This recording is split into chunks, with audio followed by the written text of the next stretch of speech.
আসসালামু আলাইকুম ওয়া রাহমাতুল্লাহি ওয়া বারাকাতুহু। আমি নূরপুর সরকারি প্রাথমিক বিদ্যালয় তৃতীয় শ্রেণীতে পড়ি। তার পাশাপাশি রামেশাপুর দক্ষিণ পাড়া জামে মসজিদে দিনিয়াত মক্তবে প্রথম শ্রেণীতে পড়ি। আমি আপনাদের সামনে কিছু বক্তব্য রাখব। নাহমাদুহু ওয়া নুসাল্লি আলা রাসূলিহিল কারীম, আম্মা বা'দ।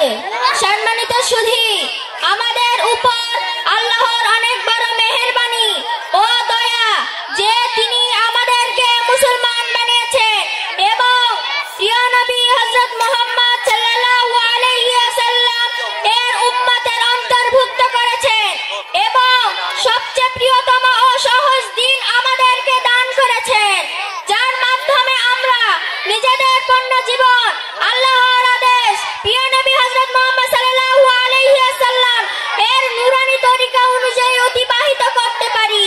যদি আমরা দ্বীনের উপর চলি তবে তার বিনিময়ে আমরা দুনিয়ার উত্তম জীবন ও আখিরাতের চিরস্থায়ী জান্নাত প্রাপ্ত হব। আল্লাহ তাআলা আমাদের সকলকে দ্বীনের উপর চলার তৌফিক দান করুন। সকলে বলে আমিন। আসসালামু আলাইকুম ওয়া রাহমাতুল্লাহি ওয়া বারাকাতুহু।